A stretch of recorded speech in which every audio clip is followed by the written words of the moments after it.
"Ma'am, this line is for actual keynote speakers," the man in the headset said. Then he smirked. "Please don't hold up the real guests." It started with a scandal. Not a screaming match. Not a viral tweet. But 8 sharp words delivered at 9:07 a.m. outside the largest tech summit on the West Coast.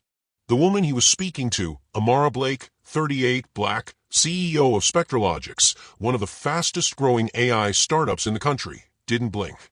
She didn't move. She simply stared at the man as the crowd in line behind her shifted awkwardly. The security team watched from behind the ropes, unmoved.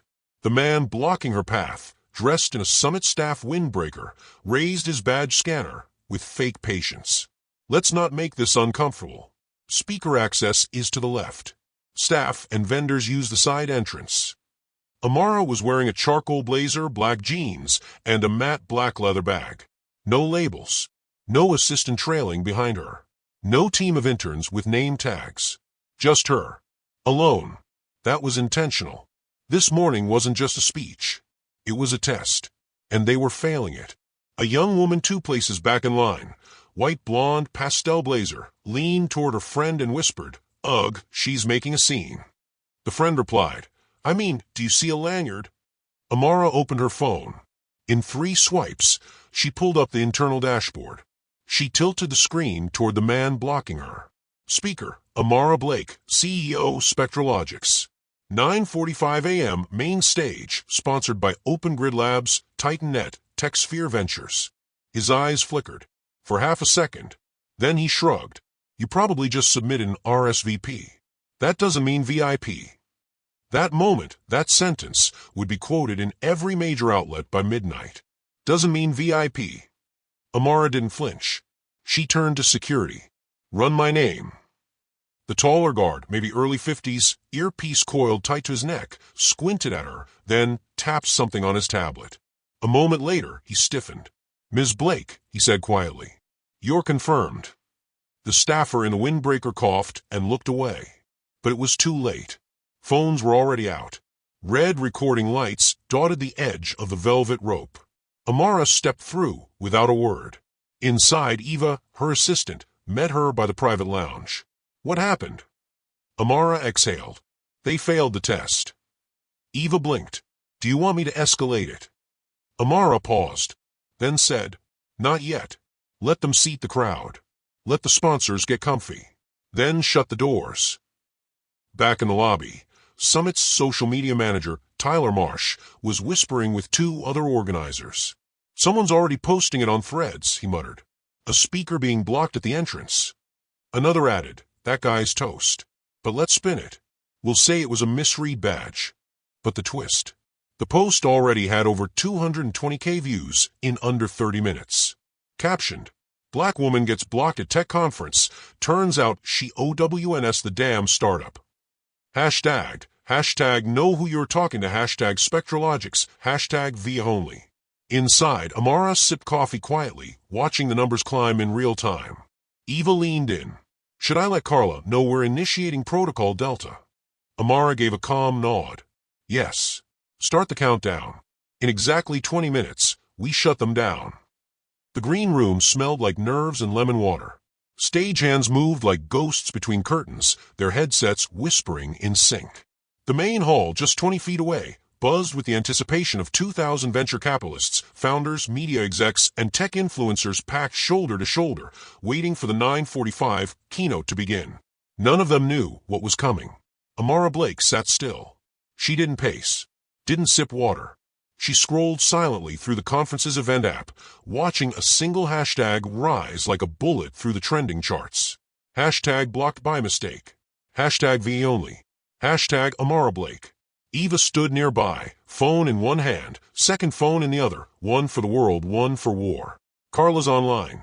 Protocol Delta confirmed. Full lockdown in T-8 minutes."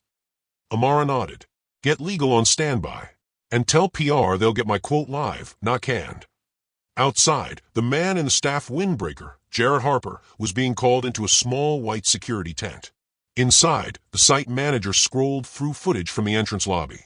Each second replayed in crisp, humiliating clarity. Amara being blocked, dismissed, denied. Jared stood there red-faced. She didn't have credentials. I swear. She had the top badge in the system. How was I supposed to know? That question would haunt Jared for a long time, because the answer was simple. You were supposed to look. Meanwhile, back on stage, the host, a slick-talking MC with a podcast voice and a painfully crisp blazer, tapped the mic. Ladies and gentlemen, welcome to the 17th Annual Future Now Tech Summit. Thunderous applause. Flashing lights. Holographic sponsor logos floated above the audience like a corporate halo. Our first keynote was scheduled to begin 9 minutes ago, but we're experiencing a slight delay. Backstage, the event director scrambled. Where is she? She's in the green room, replied Eva, eyes locked on a countdown timer. She said she'll step out at 9:51. Exactly. Why? You'll see. At 9:50 a.m., Amara stood. She adjusted her jacket, pressed a hand to her chest once, not out of nerves but calibration. She stepped to the curtain, where a handler stood with a headset and clipboard. Ms. Blake, we're ready when? A sharp chime interrupted her. All screens, tablets, monitors, phones flicker black. The Future Now logo vanished. An override screen replaced it. Protocol Delta initiated. Main stage override in effect. Powered by Spectralogix OS. The tech team froze. The MC blinked mid-sentence. The audience buzzed, confused. Phones were being raised. Then, the lights dimmed. A spotlight hit center stage. And Amara Blake walked out alone. She didn't smile. She didn't wave. She stepped into silence, the kind that's not afraid of itself. The screen behind her lit up with one question. Do you know who's in the room with you? She let the question hang. Some of you clapped when I stepped on stage, she said slowly, her voice carrying without a mic, but most of you had no idea what I looked like until 30 seconds ago. The crowd shifted. Guilty silence. Even the front-row investors, the ones who had written checks with too many zeros, avoided her gaze. You know my resume, my patents, my net worth, my TED Talk with 28 million views. But this morning, all that disappeared the moment I didn't match someone's mental picture of power. She tapped her tablet. The lobby footage played behind her, the confrontation, the dismissal. The moment Jared waved her off like a delivery person. You watched it happen. Now imagine living it. Someone coughed. Someone else gasped. This conference, Amara continued, runs on infrastructure my company built. Your ticket registration system? Spectralogix. Your facial recognition cameras? Spectralogix. The networking app that just crashed? Spectralogix. She stared out at 2,000 faces. And yet even here, in a building wired with my name, I'm still invisible if I don't wear the right shoes. Murmurs now. Shifting feet. Blinking phones. Then she dropped the hammer. So I made a decision. At 9:27, I authorized a lockdown. Protocol Delta. Every system in this building is now under Spectralogix control. And until every speaker, every sponsor, and every staffer completes an unconscious bias training that I wrote, the conference is suspended. Gasps. Audible.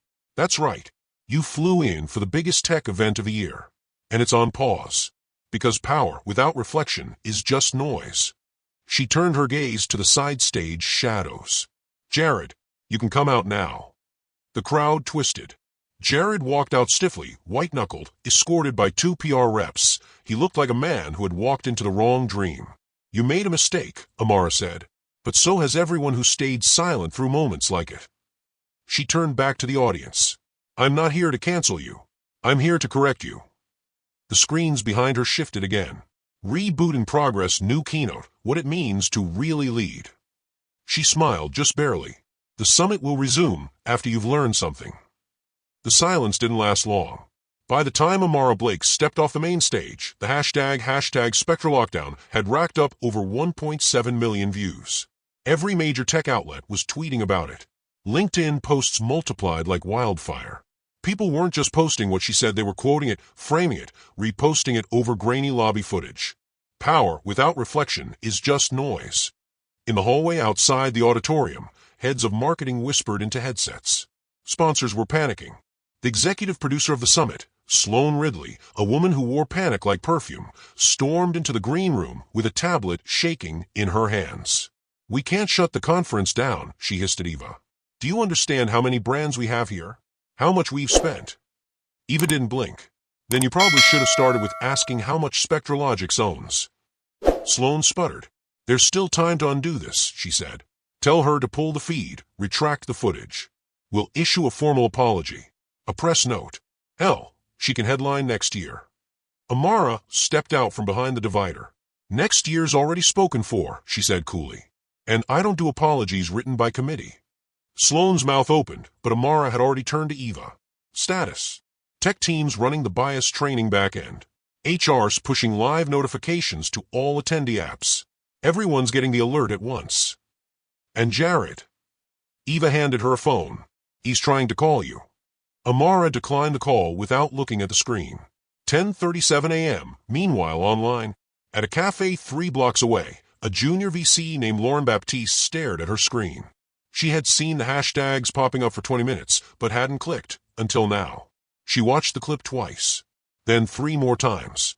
She closed her laptop, stood up, and muttered, finally. At that same moment, in a Manhattan high-rise, billionaire investor Peter Crawley was not celebrating. He was furious. His name was trending negatively. Spectralogics was one of his firm's portfolio darlings, and he just texted Amara an hour ago saying, "Good luck, kid," before her keynote. Now he was getting emails from board members asking if Spectralogics had gone rogue. He hit dial. Back at the venue, Amara's phone buzzed. Eva glanced at the screen. Crawley. Let it ring. He'll go public if you ignore him. He'll go public either way. Amara sat down and crossed one leg over the other. When you train wolves, they don't like the leash. But this isn't about pleasing old money. It's about new order. Eva hesitated. There's going to be blowback. They'll say this was staged. They'll say it was a stunt. Then I'll give them something they've never seen before. She pulled out her backup phone, typed a short message. Hit send. 10:51 a.m., the second twist. Just as the training videos rolled out to all attendees, another alert hit every device connected to the conference app. Loudspeaker new session added. Location Ballroom C. Title: Unmasking Influence, The Truth Behind TechGate.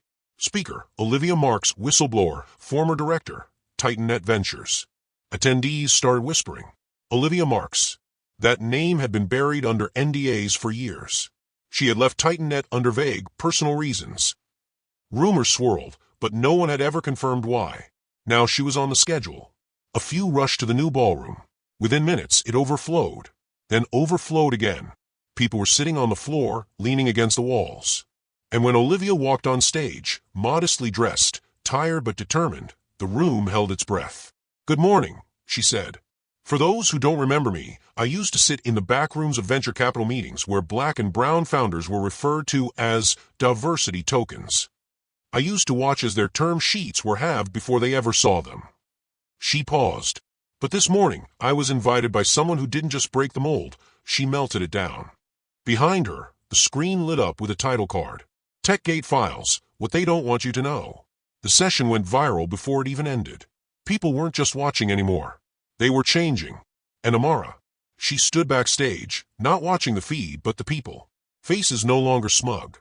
Eyes no longer scanning for logos or wristbands.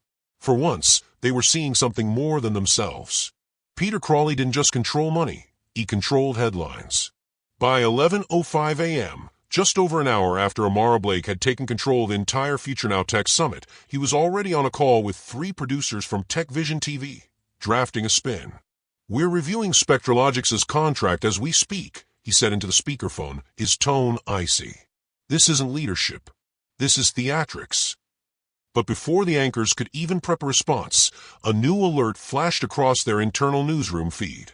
Stop sign, Spectralogics just went live with a counter press conference. No PR firm. No script. Streaming now from the center atrium of the summit. Inside the atrium, it wasn't just reporters gathering. It was everyone. Developers. Journalists. Sponsors. Staff. Amara stood at the center of it all, on a circular platform meant for sponsor demos. No lights. No backdrop. Just one mic and a small plaque at her feet that read, "Spectralogics, where logic meets vision." She cleared her throat and began. "Some people call what happened today a stunt. Others a meltdown. But let me offer a third option, clarity." The crowd hushed. We are so used to building technologies to solve problems that we forget some of those problems exist inside the builders. Inside the people at the top. She held up a tablet. This, she said, is a dataset we've never released publicly. Until now. Behind her, a projection screen came alive. Rows of numbers. Bar graphs. A simple title. Bias Index Results, 2022 Internal Pilot. 28,932 companies. 19 sectors. And a conclusion that sent a ripple across the atrium. 67% of founders of color were offered less favorable terms on the same business models as their white counterparts. 49% of VC meetings with women-led teams were shorter than 11 minutes. Only 3.1% of surveyed investors could recall the names of 2 black-led startups they had rejected in the past year. Amara turned back to the crowd. These numbers are not made up. They're not misrepresented. They're yours. No one moved. She continued. Every pitch deck you skipped, every name you forgot, every time someone said, not a market fit, when what they meant was, not my type, we tracked it. She paused. You built a system that learns from you. And guess what? It learned your bias. Cameras snapped. Phones shook. But here's the real twist, she added, voice calm now. I'm not here to cancel anyone. I'm here to rebuild. The crowd blinked. Reporters froze mid-type. Starting today, she said, Spectralogics will launch Project Equal Code, a public API that lets companies run their own hiring and investment data through our filters. Free. Forever. A pause. Transparency, she said, isn't optional anymore. It's infrastructure. Meanwhile, a 19-year-old crashes the system in a good way. Down in the demo hall, a crowd was forming around a booth that had been largely ignored all morning. A scrawny teenager in a hoodie, backpack still on, was adjusting a DIY-built device made of scrap components. His name, Liam Reyes. First-gen college dropout. His app, GateCheck. What it did, cross-referenced conference entry logs with public shareholder data to flag credibility-based bias patterns. In other words, it knew when your badge was accidentally flagged for extra screening because your last name didn't sound familiar. He hadn't gotten any attention before. Now, he was trending because Amara had just shared his data in her API. And the entry footage from the morning? His app had logged it in full without anyone realizing. Tech Twitter exploded. A 19-years-old just exposed the future of access bias. Hashtag GateCheck, hashtag Equal Code. This is why diversity in tech isn't just ethical, it's vital. 12:23 p.m., final power shift. By lunchtime, 3 major sponsors had pulled out of TitanNet's next venture round. Peter Crawley, in an emergency board call, was overheard saying, "She didn't just embarrass us. She reprogrammed the game." And in the speaker lounge, Eva handed Amara a phone. "You're getting calls from New York Times, Vox, NPR, and Michelle Obama's chief of staff." Amara blinked, then smiled. "Book them all. But not today. Today's for the founders who never got this stage." As the crowd dispersed, one line from her keynote still echoed across every phone. "I didn't crash the summit. I opened the doors you locked." And for the first time in that industry's long history, they didn't just hear her. They listened. The next morning, the Future Now Tech Summit made history again, but not because of a product launch, a funding round, or a viral demo. It was because the schedule changed. At 9 a.m., instead of keynote speeches from unicorn founders, investors, and serial entrepreneurs, the summit opened with a community-led session titled, "What It Really Means to Get in the Room." The panel included Maya Jones, the intern who had been dismissed from speaker line the day before. Liam Reyes, the 19-year-old who built GateCheck. Olivia Marks, the whistleblower who finally spoke freely. And at the center, unannounced but unmistakable, Amara Blake. She didn't sit on the stage. She sat with the audience, cross-legged, in sneakers, because that's how she'd started, because hierarchy didn't mean leadership anymore. Later that week, CNBC led with, Spectralogics resets the tech playbook. CEO Amara Blake goes viral for shutting down her own summit.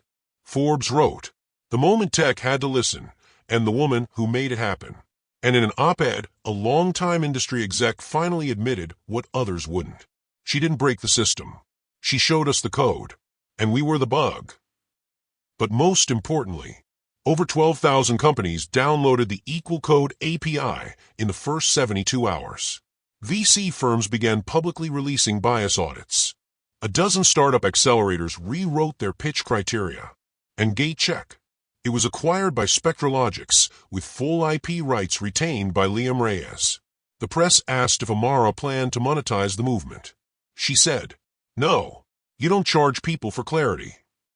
And now, before the story ends, Amara has one final word. And it's not in a press release.